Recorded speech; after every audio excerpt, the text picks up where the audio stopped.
Hello, everybody, and welcome into the Couch GMs podcast. I'm your host, George Kerth, along with the other two Wildcard teams, Tyler Snyder. How's it going, everybody? And Cody Roadcap. What's up, everyone?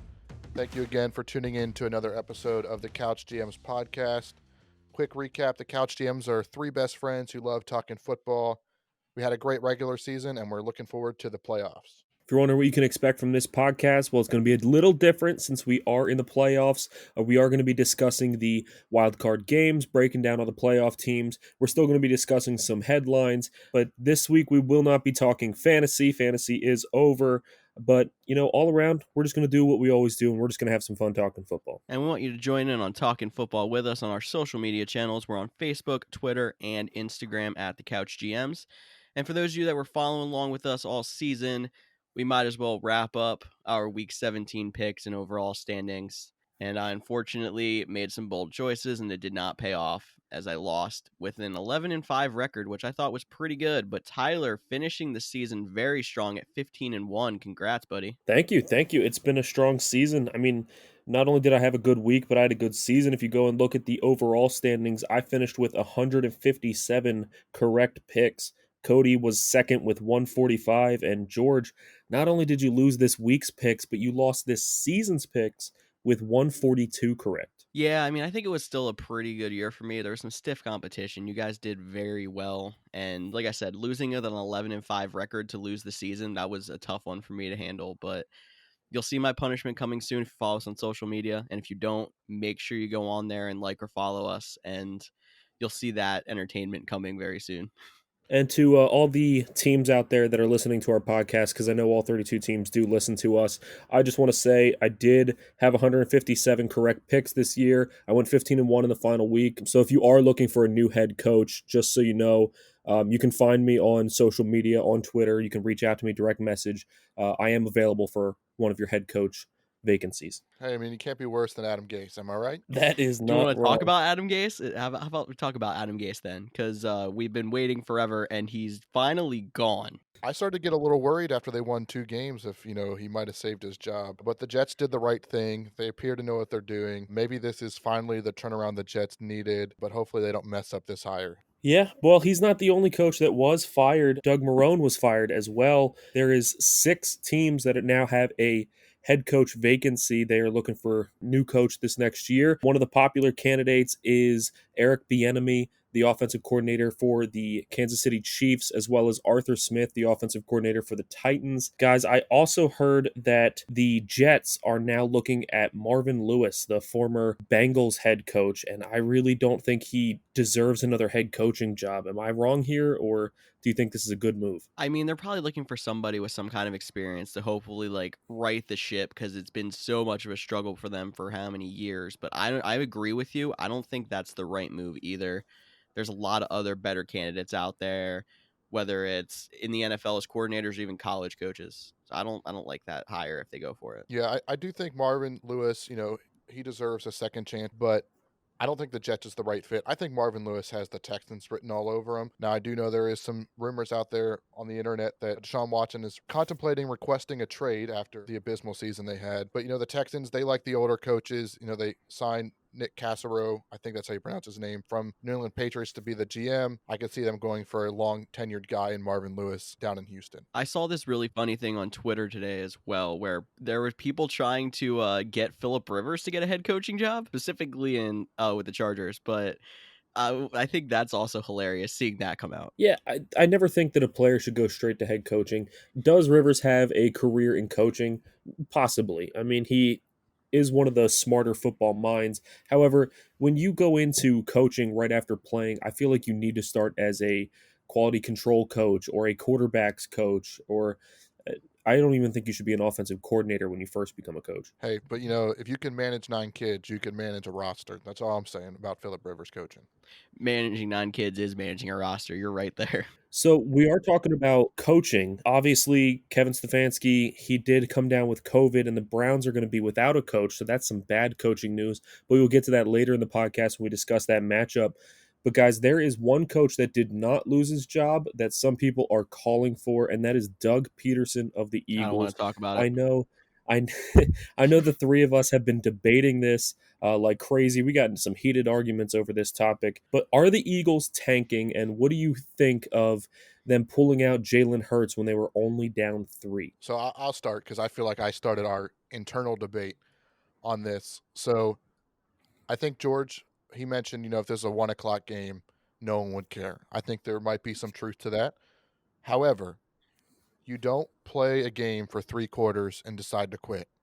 If they would have just started Nate Sutfield from the beginning, I think less people would have an issue. The fact that they went for it on 4th down instead of kicking the field goal to tie to make it appear like they were trying to win the game for the next drive to send out Nate Sutfield, who threw a beautiful punt into an interception, just shows that they were tanking. And, a lot of people in the league always say no team tanks. Everyone plays the hardest. We saw it with the Jets. It cost them the first overall pick because they played their hearts out. Doug Marrone, he did get fired this year, but some people could argue that he should have been fired years ago, but his teams always played hard. And then 2 weeks ago, we saw Jason Kelsey go on a rant in a post-game interview about how you don't quit. You play every game. And the fact Doug Peterson quit on his team sends a bad message to the locker room. There's reports that players want out of Philadelphia. There was reports that players had to be held back from going after Doug Peterson on the sideline because they sign up to play a game where they want to win.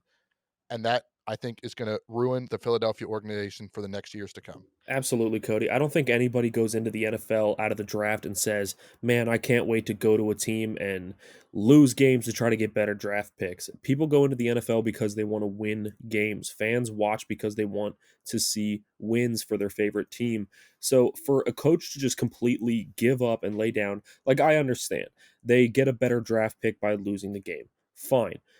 But at the same time, the draft pick will come. You have to be able to adapt with whatever draft pick you get and try to make that work and win games that way. Plus, not to shoot shots at the Eagles, but they're not very good at drafting anyway, so does it really matter that they get a better draft pick? But in all honesty, they were laying down. They did tank that game. You don't pull your potential franchise quarterback, that's a debate for another day, but you don't pull your potential franchise quarterback out of the game only down by 3 to try out a third string or potential backup for next year. He's been in your practices. He had preseason. Like, you've seen what you've got out of this guy. You've had him in years past. You should know what you're getting out of this guy. And even if you don't, he's a backup. You don't know what you're getting out of Hurts. I would love to see how Hurts would handle a situation with 1 minute left needing a touchdown to win. I want to see that out of my franchise quarterback and see how he handles that situation, not my backup. And then the worst part to me was after putting in Sudfeld, and he just blows it, fumbles, throws interceptions, and clearly he wasn't the answer and not putting in Hurts. Then they go to Doug Peterson in the post-game press conference, and he says, I made that move because I was trying to win. Now that's a bold-faced lie. And to go out in the public and then get annoyed that people were asking why he was making that move, it's just absolutely disgusting. I'm disappointed in the Eagles.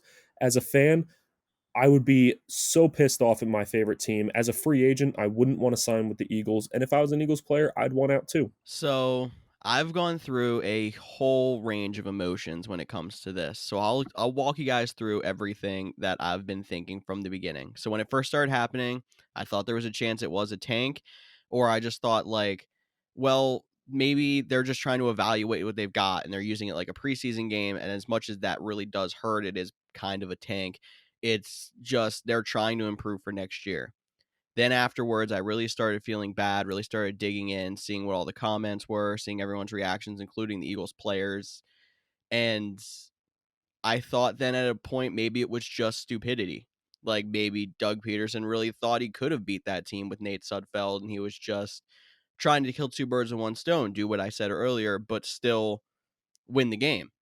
And then I had something hit me that I remembered from the past, and that was back when the Eagles won the Super Bowl, and then maybe 1 or 2 years later, they were holding on to guys they shouldn't have held on the roster. And they said it was because they just had emotional ties to these players that they shouldn't have had, and it made it hard for them to let go of their old veterans that used to be successful in the organization because they just had all the emotional attachment to him, and it wasn't a good football move to keep them. And I think about it, and he talked about how Nate Sudfeld was the backup in the Super Bowl, and that was one of his arguments. Like, he's got to be a good quarterback. He's been around for a while. He's been here through all the good and everything else. Maybe it was an emotional thing, and it clouded his judgment, and it was not good. And I want to say I'm sorry to any Giants fans or Giants players that might be listening in, because that you did not deserve to go through that. I am sorry. Well, I understand that it might be an emotional thing. And again, yes, Giants fans must be absolutely crushed. I know the Giants players were absolutely crushed about what happened. But at the same time, if it's an emotional decision to put in Sudfeld because you feel like he deserves some playing time because of your emotional attachment, well, then where's the emotional attachment to Zach Ertz? Where's the emotional attachment to Jason Kelsey or Carson Wentz? These other guys that have been huge, huge pieces in your system, and they've been there for years, and this might be their last year in Philadelphia. Don't you think guys like that deserve to go out in the link and get a win, to win in their last game in an Eagles uniform? That's the emotion that I would want. I don't want my backup quarterback to feel like he's important. I want my star players that have been there and have contributed for years to go out on top. That's the emotion that I would want. And me as a fan, I completely agree as well. And I think it was a completely dumb move, but I don't know what else it really could have been, because I really want to believe he wasn't tanking and it was just an absolutely stupid move. And that's why I'm still upset about it. Man, he was tanking. Now, what is the real difference between the 6th and the ninth pick? I guess we'll have to live and see. But I mean, those picks are almost, same price to trade up from 6 as it is from 9. It's not that big of a gap. And I'm with you. Like, I know everyone has seen the reports of and Jason Kelsey all out at the link until 1:30 in the morning, just talking, reminiscing on how important it was to them to be an Eagle, how important it was for them to bring a championship. And that was all thrown away because a coach decided to tank for 3 draft spots. And I know you guys said you're sorry for the Giants fans. I don't even feel bad for them because they only won 6 games. They got to be mad at themselves for losing 10. But to go out that way where everyone, especially this year in a COVID year, where everybody had to take things to an extra level. Joe Judge wrapped it up great. You had to ask these players to not see their families on Thanksgiving, ask these players not to spend Christmas with anyone but their household, ask these players to not go anywhere on their bye week, stay in their house for a week because of how intense these COVID protocols are. For a head coach to come out and not put his best effort for all 16 games, he deserved to be fired for that. I don't care that he won a Super Bowl 3 years ago, and he wouldn't have done that if the reports that morning that his job was safe. That was the worst thing for the Eagles, and it's going to hurt them for years to come. Just to backtrack on one thing you said, I know you said the Giants don't deserve to be there because they only win 6 games. I agree with you there. I shouldn't feel too bad for a team that only won 6 games not making the playoffs. However, the reason that I have some sympathy towards them is because Washington should be the better team over Philadelphia, and yet they barely won. They came out and looked flat. They had Alex Smith, they had that defense, and they still looked flat. Where the Giants knew that a possible playoff spot was on the line, they go out against Dallas, who's actually been really hot over the past few weeks, and they played their butts off. They worked so hard, and they ended up pulling off the win, an upset in a lot of people's eyes. So to put in that much effort to try to make the playoffs, and then you see your playoff hopes slip away to a team that came out flat against a bad team, all because the other team decided to just lay down with their tail between their legs. That's why I feel sympathy. Not because they missed with 6 wins, but because of the way they went out. Amen. I'm with you, Tyler. It's not because of how the Giants performed, definitely, but we're on the same page with that at least. Well, guys, I think that's enough talking about teams that didn't make the playoffs. So let's just get into our what they call it, super wild card weekend, because there's so many matchups this year with the extra playoff team. We'll see how that bodes for those 7 seeds. Maybe a 7 seed will break out for the Super Bowl. Who knows? But the first game of the weekend starts on Saturday, 1 o'clock game. We got the Indianapolis Colts at the Buffalo Bills. The Bills might be the hottest team right now. What are your guys' thoughts on this matchup? I agree with you, Cody. I think the Bills are the hottest team right now. I mean, we saw them come out these last few weeks and just absolutely dominate teams. And that connection of Josh Allen to Stephon Diggs is hotter than ever. I understand that that Diggs and Beasley are both questionable for this game, but I expect both of them to play. And if they do, I think it's going to be a slugfest. I know the Colts have a good defense, but I don't think they have a defense good enough to take care of all the weapons that Buffalo has. And on top of that, Buffalo has a good defense too. And other than Jonathan Taylor, there's really nothing on Indy's offense that scares me. I mean, Taylor does look hot right now, but again, if your defense can find a way to stop him, that one guy, the rest of the offense is gone. So I think that Buffalo's the better team. I think that they're going to win this one by a decent margin. The point spread is 6.5. I think they'll win by more than 6.5. I'm going with Buffalo. I'm going to agree with you there, Tyler, and go with Buffalo. They have been my Super Bowl pick throughout the year, and they have still done nothing to shy me away from that. And like you said, I think even more than Buffalo being super fantastic is the only person on Indy that scares me on their offense is Jonathan Taylor. You might see a decent game out of T.Y. Hilton, but not fantastic. Like, I don't see a situation where Buffalo does not score enough points to win this unless they just totally fall on their face, like what happened the last time when Josh Allen was in the playoffs. But even with Diggs and Beasley questionable, I'm actually going to go ahead and throw my bold prediction down on this game as well and say that they'll probably play, maybe even limited. But if they are limited, you're going to see 4 different people catch touchdown passes in this game for Buffalo. Could be Diggs, Beasley. You got Isaiah McKenzie out there. You got Dawson Knox, a running back could catch a touchdown. They're going to spread the ball out on Indy.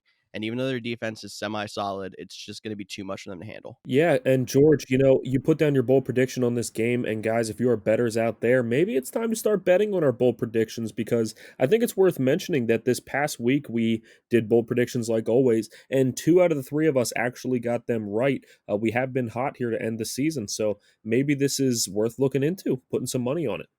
Except mine because I'm the one that keeps making bad bold predictions, and maybe it's another bad bold prediction, but I actually think this game's going to be extremely close. I like Indy in this game. I don't know if they'll actually win the game, and it's going back to Philip Rivers. I just don't like Philip Rivers. I don't trust him as a quarterback. I do think Josh Allen has improved. I don't think we'll see him fall apart like he did last year when they gave up the lead to the Houston Texans. I think he'll be pretty consistent, but I do think the Colts defense is good enough to keep it close. If Diggs and Beasley are questionable, or especially if Diggs is even limited, and doesn't have that separation speed we've seen all season, or just can't play as many snaps in any capacity, I think it'll be close. Like, I know we're not picking games this week for punishments or anything because George lost and we're going to keep it that way, Oh, thanks. but this is the one upset that I don't think anybody would expect that you always see. Last year the Vikings beat the Saints when everyone thought the Saints were going to like just walk to the Super Bowl. So this could be that one upset that no one sees coming. Again, it all comes down to Philip Rivers, and that's a scary proposition to bet on or have faith in my opinion. I agree, Cody. And I find it interesting that you mentioned the Texans pulling off that win against the Bills last year. Isn't it crazy how much one year changes things? Because last year we had the Eagles, the Vikings, the Texans, the 49ers, all of them in the playoffs. And now all of them were, I mean, the Vikings were decent this year, but the rest of them were terrible this year. It's crazy how much one year can change things playoff wise. It's always crazy to me when they're like, on average 6 new teams make the playoffs, and we're doing our preseason predictions, and it's like, 6 new teams? Where are we going to find 6 new teams that are better than the ones from last year? But you're right. You never know what's going to happen. Teams fall off. Teams have bad coaches like the Eagles, and we get new teams everywhere. New teams in the offs. And this year we even get more football in the playoffs. So whether you like it or hate it, more football is always better. I talked about, teams that were good that missed this year. A team that was good 2 years ago that missed last year, and it was real surprising, was the Los Angeles Rams. We all kind of expected them to have a deep run, and they didn't even make the playoffs. Now, this year they face the Seahawks in Seattle, and Goff is questionable. We might not have him. How do you guys think this affects the matchup? Do you think it's going to be all Seattle, or do you think LA has a chance? I find this game really interesting, and I'm still going to lean Seattle in this game, but with Goff questionable, it scares me. But at the same time, Seattle has not been the same team that they were early in the season. They were a juggernaut. Wilson was cooking, and now all of a sudden they look vulnerable. Like maybe their defenses look better, but at what cost? It seems like their offense has been struggling now too, which it makes no sense. Normally, with better offense means you have a better defense, you're holding the ball longer, and it seems like that hasn't been the case with them. And that on top of it's a divisional game, I feel like you have to keep having the Rams a shot in this, but I'm going to say Seattle pulls it off because even if Goff plays, I don't know if you're going to see 100% Jared Goff. Yeah, I'm with you. It all comes down to Jared Goff for me. I personally don't think he'll play, or maybe he'll try to play and then has to leave the game, similar to like Kyler Murray did last week when he tried to gut through a win against the Rams. But you're right; it's crazy how at the beginning of the season, like the first couple weeks, it was like Seattle's going to the Super Bowl unless their defense gives up way too many points. And now it's like Seattle's defense needs to prevent the team from scoring more than 20 points so that Seattle can win a game, it feels like. I tend to lean Seattle because I don't think Goff will play. But another bold prediction that, probably will get wrong, but this could be like a 6-9 type game for me. I definitely don't think it'll be very Nice. high scoring. Nice. Hey, you're welcome. And then probably one of the most boring matchups, just from a watch, unless you're a fan of these two teams because it is divisional. But not a matchup I'm looking forward to this weekend. Or if you're a fan of football, because you can kind of appreciate those defensive stands if they're not completely ugly. Yeah, I mean, as a fan of football, we're used to wildcard weekend being you have 2 games on Saturday, 2 games on Sunday, and you have a big gap in between there somewhere. Now we have all day Saturday and all day Sunday with football, so you're hoping that all of the games are interesting and at least somewhat close to keep your attention. But you're right, this one could be really disappointing. But I'm going to say that I actually like the Rams better if Goff can play and look normal, because I know that that offense has the potential to break out at any time. Josh Reynolds has looked really good recently. There's no overshadowing him, but they do have Higbee, they do have Everett, they have Cup, they have Robert Woods, and they have 3 running backs that can all carry the football. I'm not sure which ones will be starting in this game, but all of them are dynamic and can start at any moment and look good. So I think that the Rams are actually the better team because they have a much better defense too. But if Goff can't play, I don't see any way that they pull this off. Even with all those weapons, I still think Seattle's going to pull it off, but I don't think it's going to look pretty. I don't see Seattle making a long run. Only reason I can see that they fell off is because, Russell Wilson never receives an MVP vote, and every year we have to hear about it. So he started way too hot at the beginning of the season and had to fall off to make sure that he still doesn't get any MVP votes. It's the only way I can see it. That's a great point. He's never received an MVP vote.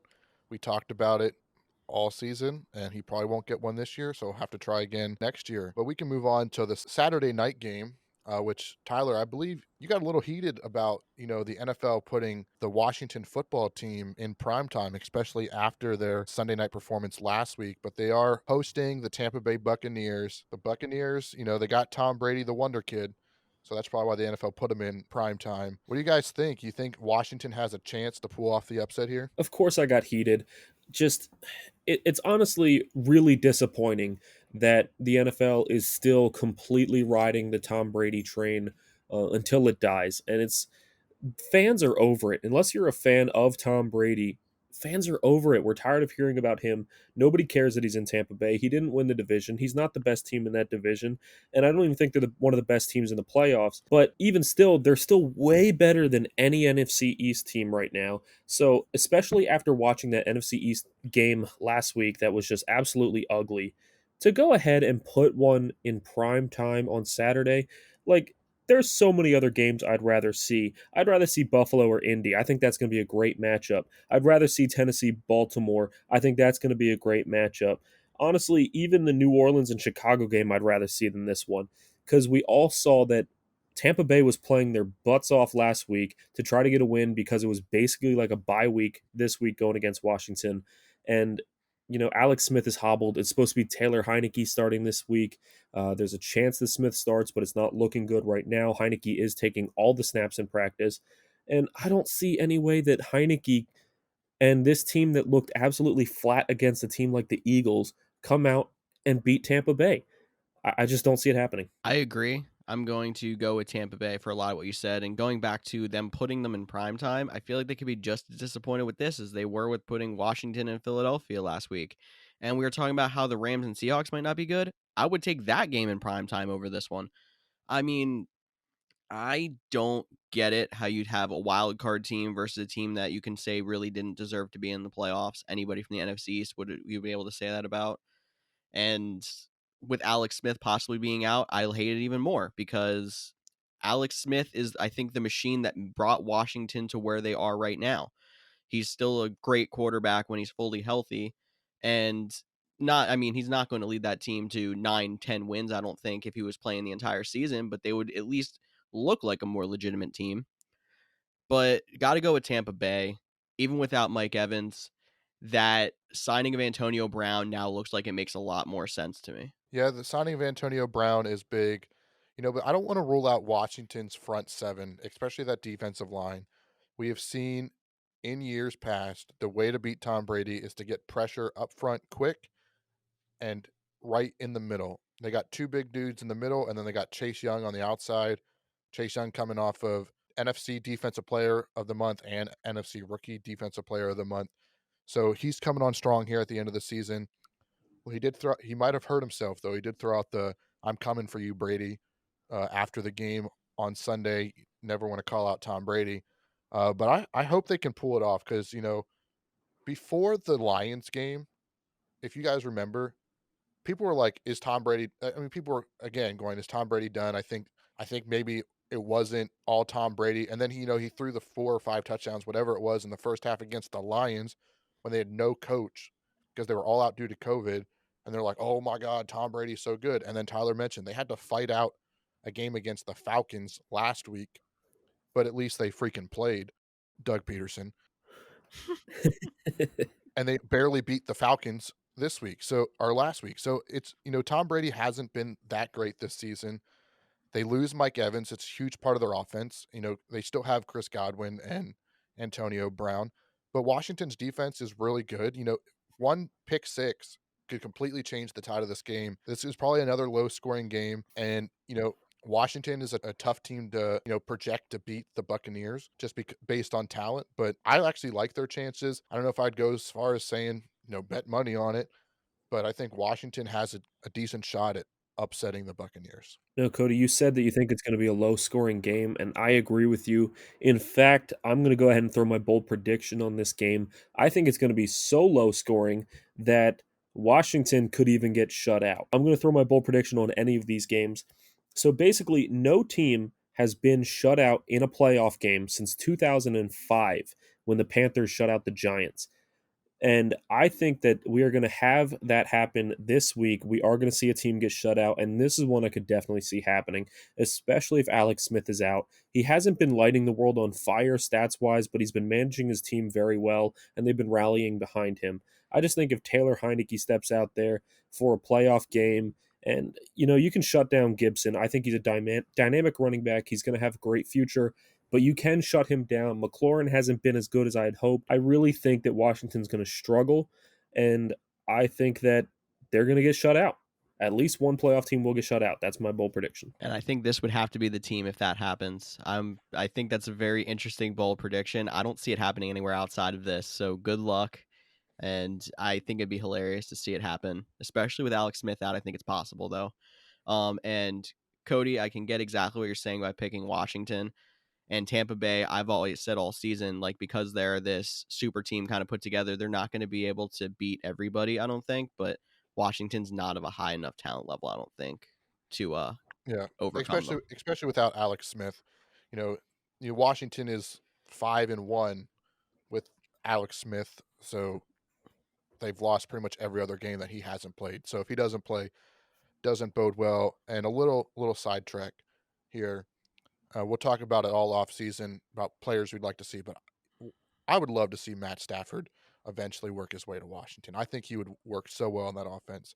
So hopefully they upset the Bucks one and then get Matt Stafford. That's my Washington football team and a new name. Those are my 3 goals for the Washington football team this offseason. Just wanted to throw that out there. We'll be tracking all the news on the Washington football team naming throughout the offseason, so make sure you stay with us. I think that is enough of the Saturday games, and maybe that's just because I'm excited to talk about our first Sunday game, which is the first game and the only game this week that we will have a Couch GM team playing in the playoffs.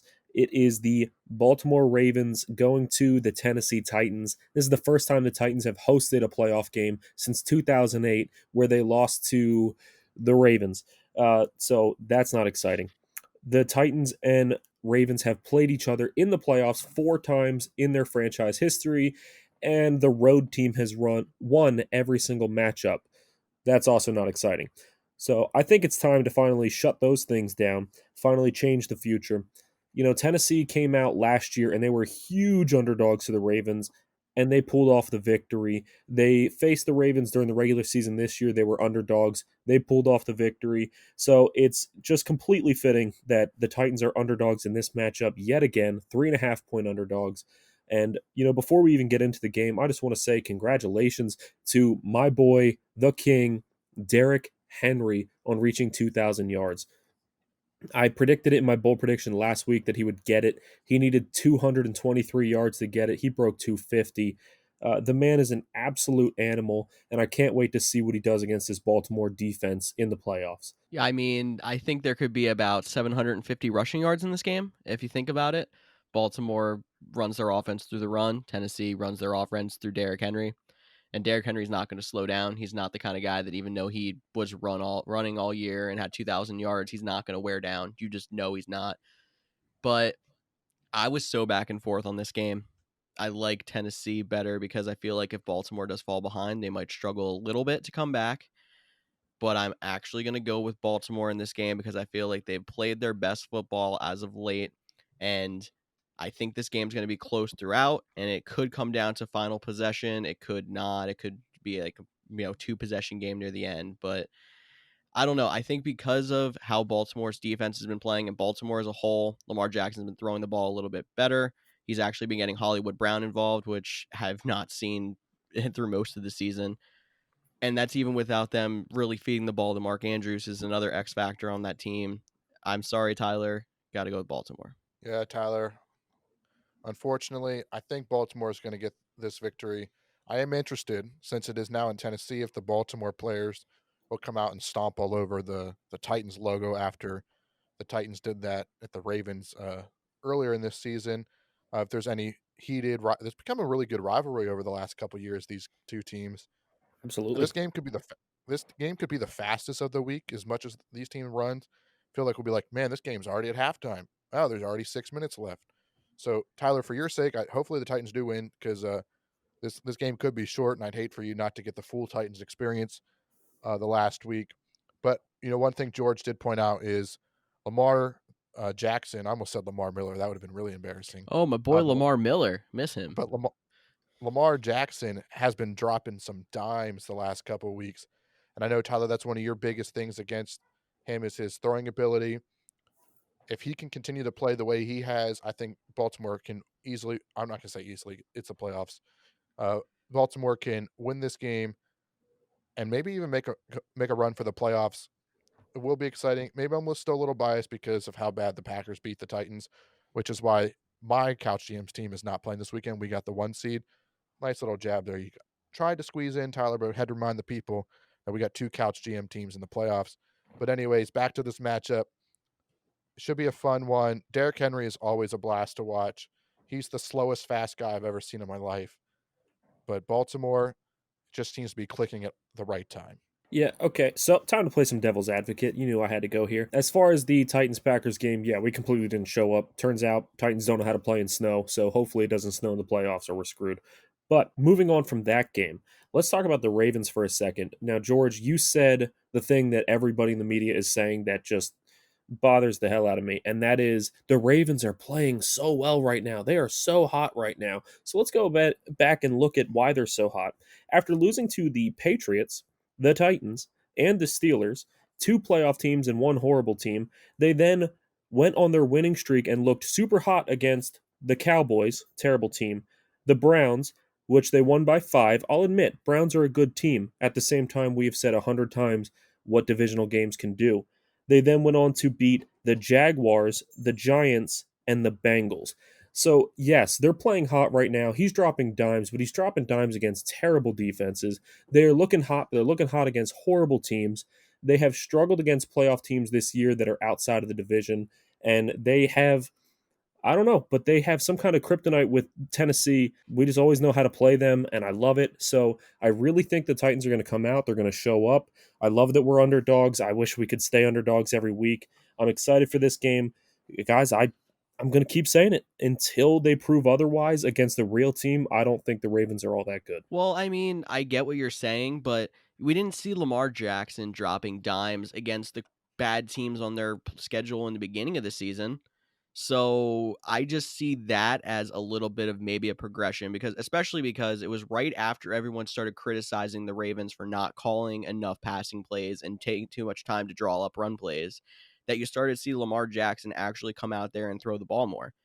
So I'm feeling like there's possibly an adjustment that actually happened there. But you have a really good point there, Tyler. The adjustment that happened is the fact that they finally let Lamar run again. In the first half of the year, he wasn't throwing well, but they were also trying to force the pass with him. They weren't letting him scramble like he did last year when he won the MVP award.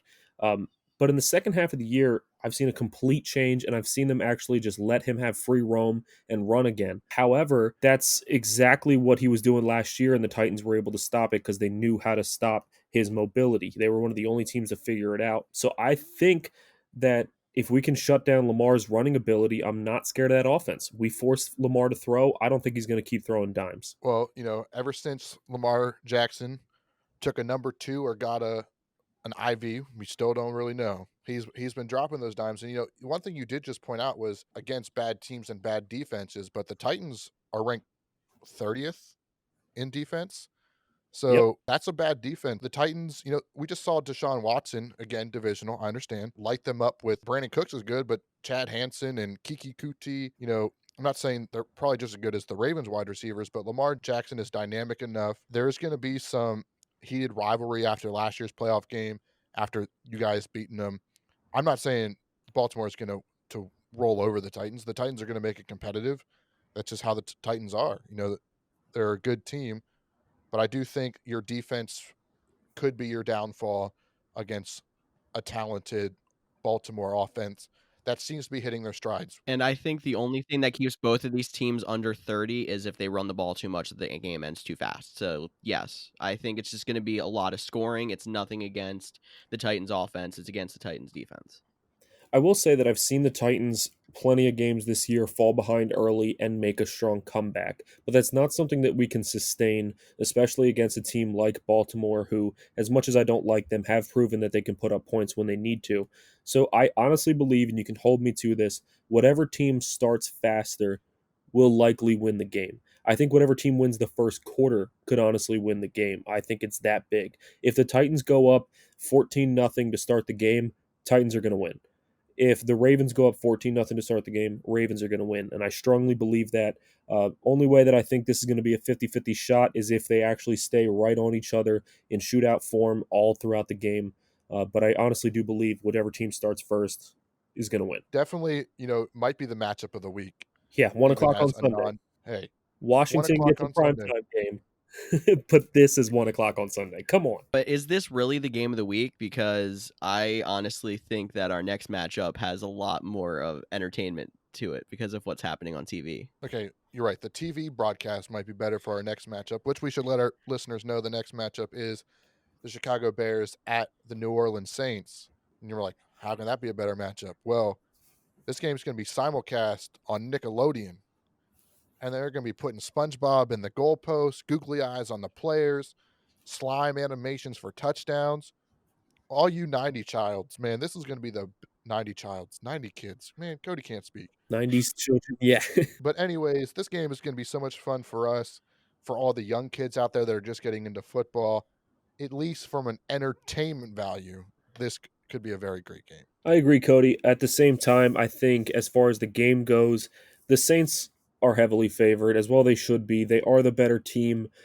Chicago was one of those teams that just kind of squeaked into the playoffs. They didn't really deserve to be there. They made it at 8-8, which is still better than any NFC East team. But anyway, I think New Orleans is going to win this game.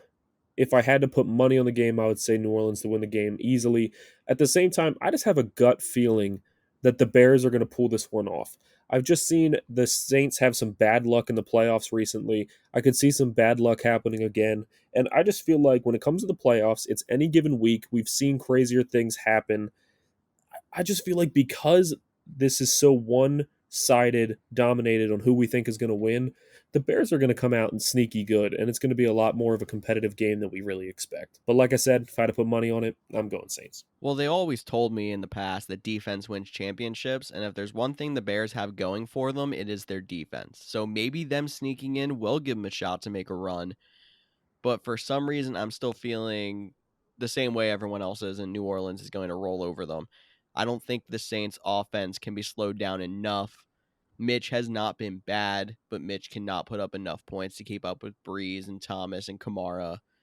And we're going to see a lot more slime touchdowns on the Saints side than we will on the Bears side.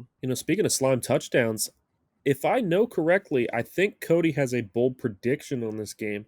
Cody, why don't you go ahead and tell everybody what that is? Everyone's going to be watching them slime touchdowns, and I actually think this game on Nickelodeon will yield more viewers than the broadcast on CBS. Even if that means Tony Romo's making the call, which everyone seems to love if he's recovered from COVID, of course. Everyone's going to be tuned in on the Nickelodeon. Maybe it's because I'm a 90s child and I'm excited for this. I think a lot more people are excited for this than they're going to let on. But back to the game, you guys mentioned, the Chicago defense. Well, we saw Roquan Smith leave the game last week against the Packers. That's a key piece on their defense, and he still hasn't practiced this week. They're still missing two of their top three corners. And then on offense, Darnell Mooney and Cordarrelle Patterson haven't practiced all week.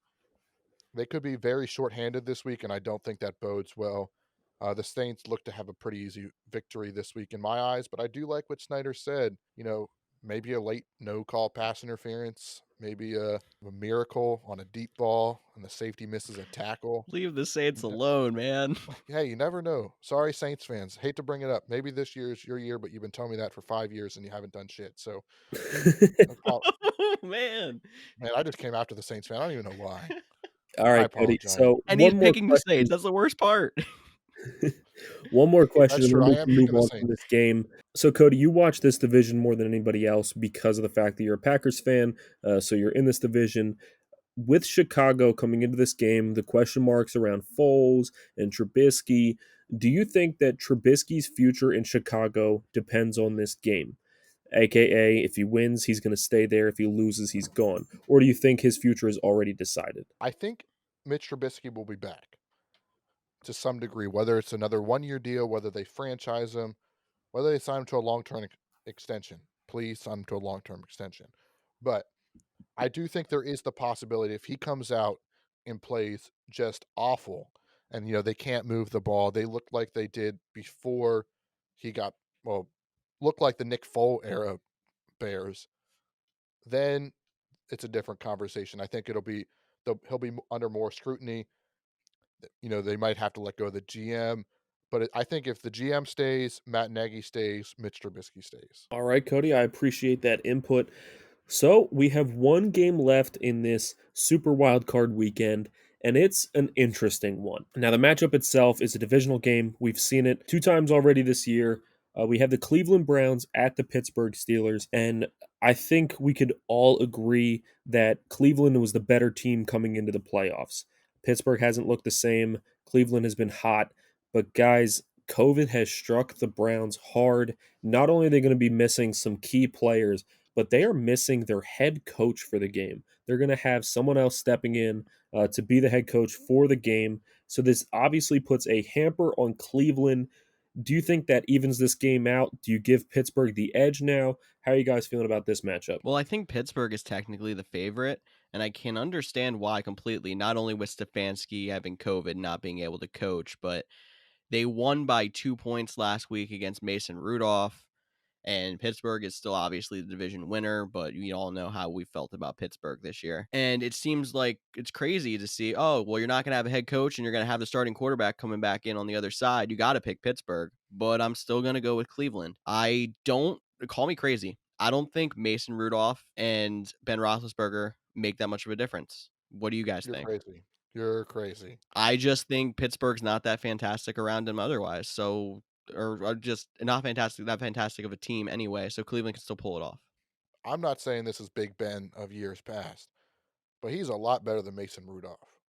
Like Mason Rudolph might have played the best game of his career on Sunday, and he still didn't look great. Like that's how bad I wonder, you know, maybe if Doug Peterson was the coach, they would have played Big Ben until they were 2 points away, and then put in Mason Rudolph because they need to evaluate their third string quarterback. Well, we said like these guys don't run the ball; they just throw the ball basically. So yeah, sure, you can say that's the quarterback. Did they ask the quarterback to throw the ball that far down the field or make that hard of throws. No, everything's simple. So I don't see why you can't say Mason Rudolph can do everything that they're asking Ben Roethlisberger to do. I think when Big Ben's in there, they throw the ball down the field quite a lot. Claypool had the most defensive pass interferences called against him because he's gotten behind defenses. We've seen Deontay Johnson do it. I mean, outside of Juju, Deontay, Claypool, and Washington are all more vertical threats than Juju's more of the underneath guy. So I agree. They don't really have a run game at all. I do think the loss to Stefanski is going to be too big for them to overcome, even as a guy who likes Alex Van Pelt, who's going to be calling this plays, former Packers quarterback coach, big friends with Aaron Rodgers, so does know what he's doing. But I think Pittsburgh, I'm not going to say gets back on track of this game because it isn't just Stefanski out, but the Cleveland Browns, unfortunately, COVID is going to cause them to brown. It's so sad. I really have been hoping for the Cleveland Browns to actually not only win this game, but make a run as long as they're not playing the Titans. The Browns deserve it. They haven't been in the playoffs in almost 2 decades. It's just sad. And it's one of the most heartbreaking things as a fan, or even just as a fan of football, to see because, you know, the Browns are that underdog team that you low key root for every year, even if you don't admit you do, just because they've been so bad. And now to finally make it to the playoffs, be in a game that is definitely winnable, and have COVID hit them of all things, it's the most Browns thing I've ever seen. Hopefully, they can still fight through it and win this game. But I have a question that might be a little off topic here, guys. So, when Antonio Brown was still with Pittsburgh, we said that thank God Antonio Brown is leaving. He is losing his mind. He is out of his mind. It's time for Juju to step up. He definitely deserves to be there. At least he's sane. Is Juju even sane, or is he Antonio Brown 2.0? We've seen the guy dance on logos and worry more about TikTok than actually how he plays in the game. And now he had an interview this past week, and they said, "How does it feel going up against a guy like Denzel Ward? What do you think of him?" And he said, "I like Denzel Ward because he has a cool name. I think he's number 21. I'm pretty sure he's light skinned, so he gets a lot of girls, I'm sure." What kind of an interview answer is that? I feel like this guy is not in his right mind, and we haven't seen him perform the same way he has since that rookie year. Is this Antonio Brown 2.0? I feel like I really missed the old Juju riding to work on a bike because he didn't want to get his license or a car, and he seemed like this light-hearted, give back to the community, really reasonable guy. And you're right. I feel like what is Pittsburgh doing to wide receivers to make them go crazy? I don't know either. And he's not a number one receiver, and I still feel like he might not even be a number two receiver now. Is there something in the water in Pittsburgh? I mean, we've seen it with Le'Veon Bell, we've seen it with Antonio Brown, and now Juju. It's just crazy. Is it something to do with bridges? Like, because there's so many bridges in Pittsburgh. I don't know. Yeah, it's tough. It's tough to tell. I do think Juju, he still is only 24. He still has some, I don't want to say maturing to do, but maybe some people will say maturing to do. I think, we're just so used to, players, I don't want to say like falling in suit and like being buttoned up with these interviews and stuff like that. And, I think Juju has always been a little bit of a unique character, a unique player. I think some of it was disguised by the Antonio Brown antics when he was in Pittsburgh, but he's always been big in like the streaming scene and having his personal brand, which props to him because you got to make money any way you can. So it's working from him. Maybe it has affected his gameplay a little bit. Again, I think it more comes down to I think the problem with Juju is he's not a true number one wide receiver. He needs a guy on the other side.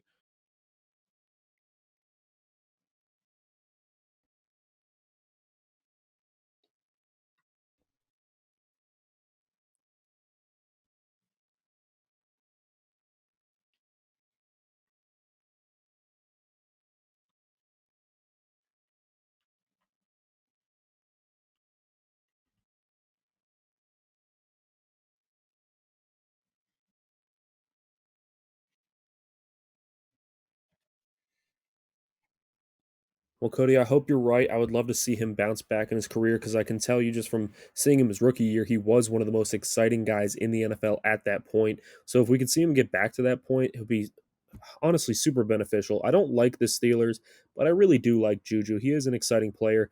I hope he gets his mind right. I will say that he needs to mature a little bit, and hopefully he does that maturing over the offseason and comes back next year firing. I would love to see it. But guys, that is it for our games. Um, I'm super excited for this playoff weekend. 6 playoff games. I know a lot of people are indifferent on only having one team with a bye, but I am excited to have 6 playoff games. It's going to make this weekend a lot more fun to watch. So, guys, why don't we jump in and do something we haven't done in a couple weeks and have a good old little debate here? Fine, bring it. All right. So, I'm going to post you guys a question here. Which wildcard team do you think has the best chance to make noise in the playoffs? Cody, why don't you start? Okay, well, I think I kind of hinted at it earlier. I'm going to apologize off the top to Tyler, but I'm going to go with the Baltimore Ravens Somebody mute him. as the wild card team. I think can make the most noise.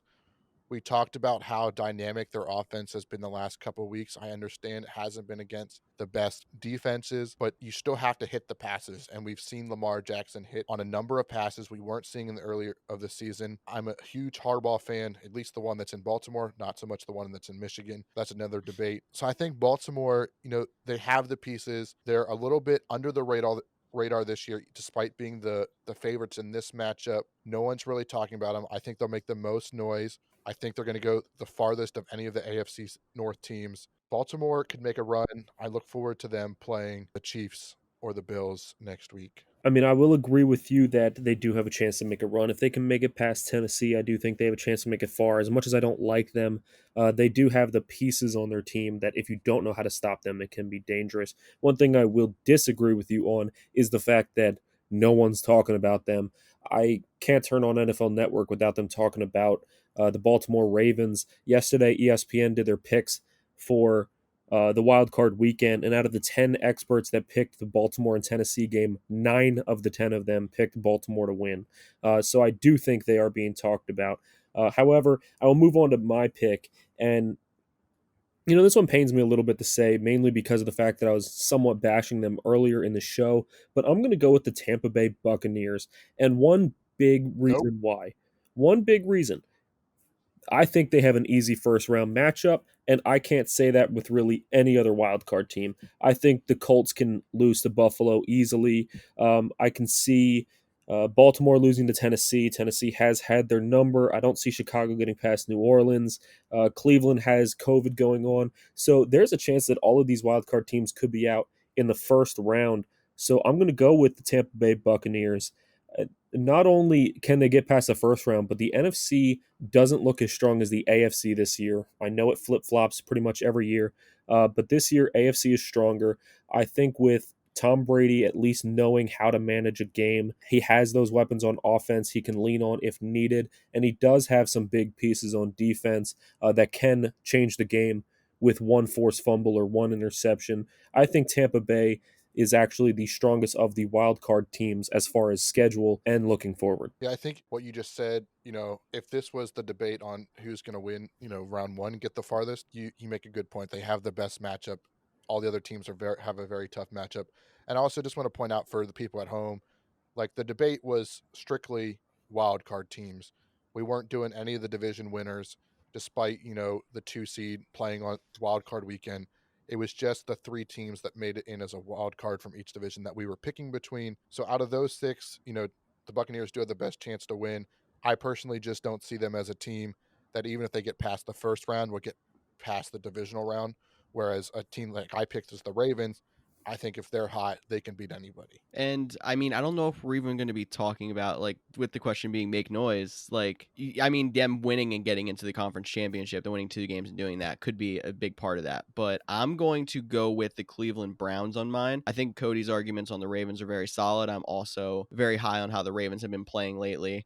Tampa Bay can win the first week, sure, but I don't think they're a great team against another great team. I've mentioned that before. Cleveland, if they can get through these COVID issues and still beat Pittsburgh, which I think is very possible, that's why I picked them, they would probably play the Chiefs in the second round. And while I would definitely not pick them to beat the Chiefs, and I don't think there's really much of a shot, they could sneakily hang into a game with the Chiefs, try to run some clock by running the ball with their 2 big running backs, and kind of surprise some people who maybe don't follow football as much as we do and don't really know what the Cleveland Browns have gone through because they haven't seen them in the playoffs in years and years and years, and at least hang with Patrick Mahomes. And that's why I think I'm going to say picking the Browns to make the most noise in the playoffs.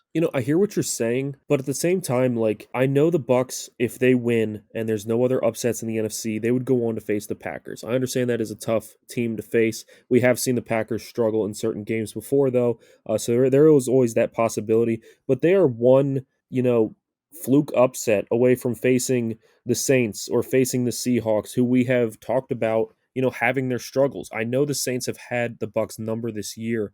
At the same time, it is still a divisional game. And we have said anytime there's a divisional matchup, you never know who's going to win. It's weirder than any other game, and we can't really explain it. And if they go on to face the Seahawks, I mean, I think they can win that game easily. Seahawks look terrible.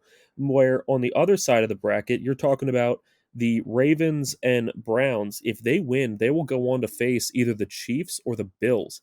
And I don't see either one of them beating either one of those teams. I think the Chiefs and the Bills are two of the strongest teams in the entire playoff bracket. I have the Bills making it all the way to the Super Bowl.